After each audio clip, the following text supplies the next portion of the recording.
بسم اللہ الرحمن الرحیم۔ لاسٹ سبق یہاں تک ہو چکا تھا، اب نماز وتر کا بیان چل رہا ہے۔ نماز وتر اس نماز کو کہتے ہیں جو نماز عشاء کے بعد پڑھی جاتی ہے۔ آپ کو اچھی طرح سے پتہ ہے، لیکن اس میں کیا کیا باتیں ہیں اس کو آپ یہاں پہ سمجھیں۔ سوال: نماز وتر واجب ہے یا سنت؟ جواب: نماز وتر واجب ہے، اس کے پڑھنے کی تاکید فرض نمازوں کے برابر ہے، اور چھوٹ جائے تو قضا پڑھنا واجب ہے۔ بلا عذر قصداً چھوڑنا بڑا گناہ ہے۔ سوال: نماز وتر کی کتنی رکعتیں ہیں؟ جواب: نماز وتر کی 3 رکعتیں ہیں۔ 2 رکعتیں پڑھ کر قاعدہ کیا جاتا ہے اور اتحیات پڑھ کر کھڑے ہو جاتے ہیں، پھر 1 رکعت پڑھ کر قاعدہ کرتے ہیں اور اتحیات اور درود شریف دعا پڑھ کر سلام پھیرتے ہیں۔ سوال: وتر کی نماز میں دوسری نمازوں سے کیا فرق ہے؟ جواب: اس کی تیسری رکعت میں دعائے قنوت پڑھی جاتی ہے، جس کی ترکیب یہ ہے کہ تیسری رکعت میں سورہ فاتحہ اور سورت سے فارغ ہو کر اللہ اکبر کہا جاتا ہے اور ہاتھ کانوں تک اٹھائے، پھر ہاتھ باندھ کر دعائے قنوت پڑھے، پھر رکوع میں جائیں اور باقی نماز میں معمول کے موافق پوری کریں۔ سوال: دعائے قنوت زور سے پڑھنی چاہیے یا آہستہ؟ جواب: امام ہو یا منفرد، سب کو دعائے قنوت آہستہ پڑھنی چاہیے۔ سوال: دعائے قنوت یاد نہ ہو تو کیا کرے؟ جواب: کوئی اور دعا مثلا ربنا آتنا فی الدنیا حسنۃ وفی الآخرۃ حسنۃ وقنا عذاب النار پڑھ لینی چاہیے۔ اگر جس کو یاد نہیں ہے تو آپ کوشش کریں کہ آپ یاد کریں، لیکن اس بیچ میں آپ یہ دعا استعمال کر سکتے ہیں۔ سوال: اگر مقتدی نے پوری دعائے قنوت نہیں پڑھی تھی کہ امام نے رکوع کر دیا تو مقتدی کیا کرے؟ جواب: دعائے قنوت چھوڑ دے اور رکوع میں چلا جائے۔ سنت اور نفل نمازوں کا بیان۔ اب یہاں سے سنت اور نفل نمازوں کو بیان کر رہے ہیں۔ سوال: کتنی نمازیں سنت مؤکدہ ہیں؟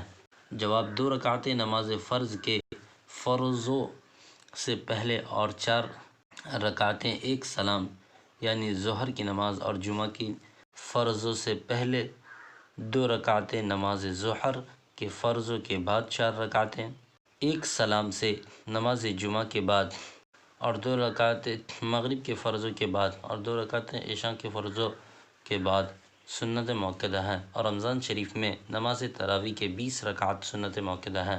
سوال: کتنی نمازیں سنت غیر مؤکدہ ہیں؟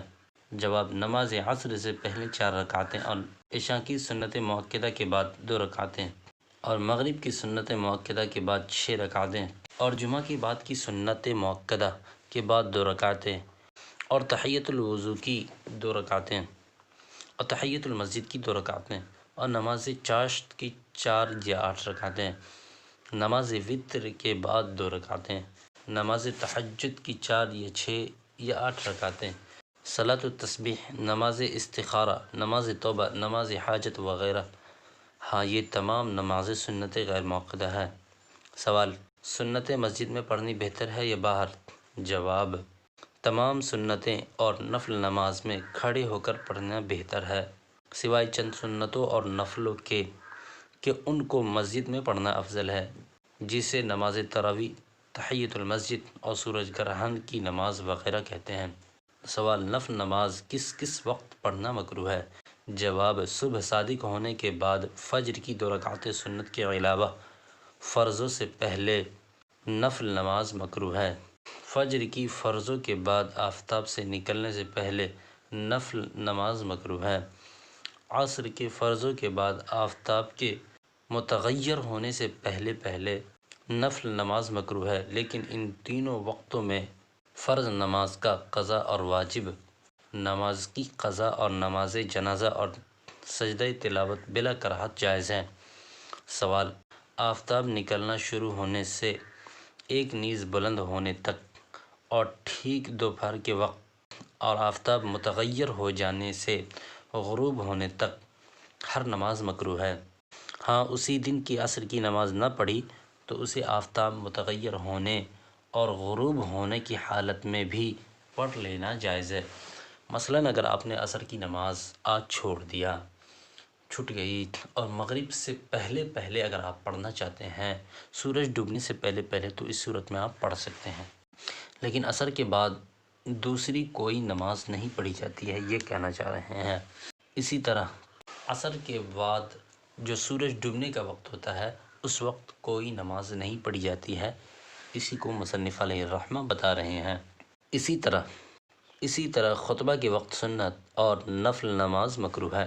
سوال: آفتاب کے متغیر ہونے سے کیا مراد ہے؟ جواب: جب آفتاب سرخ ٹکیا کی طرح ہو جائے اور اس پر نظر ٹھہرنے لگے تو سمجھ لو کہ آفتاب متغیر ہو گیا۔ سورج ڈوبنے کی پہچان یہ ہے کہ آپ جس وقت سورج ڈوبتا ہے، اگر آپ اس وقت اپنی نظر کو سورج پر رکھتے ہیں اور سورج پر رکھنے کے بعد آپ کو کوئی فرق نہیں آتا، تو یہ آپ سمجھیں کہ سورج ڈوب رہا ہے۔ تو یہ ساری باتیں آپ نے سیکھا۔ تو چلیے ملتے ہیں اگلے سبق میں، تب تک کے لیے اپنا خیال رکھیے گا۔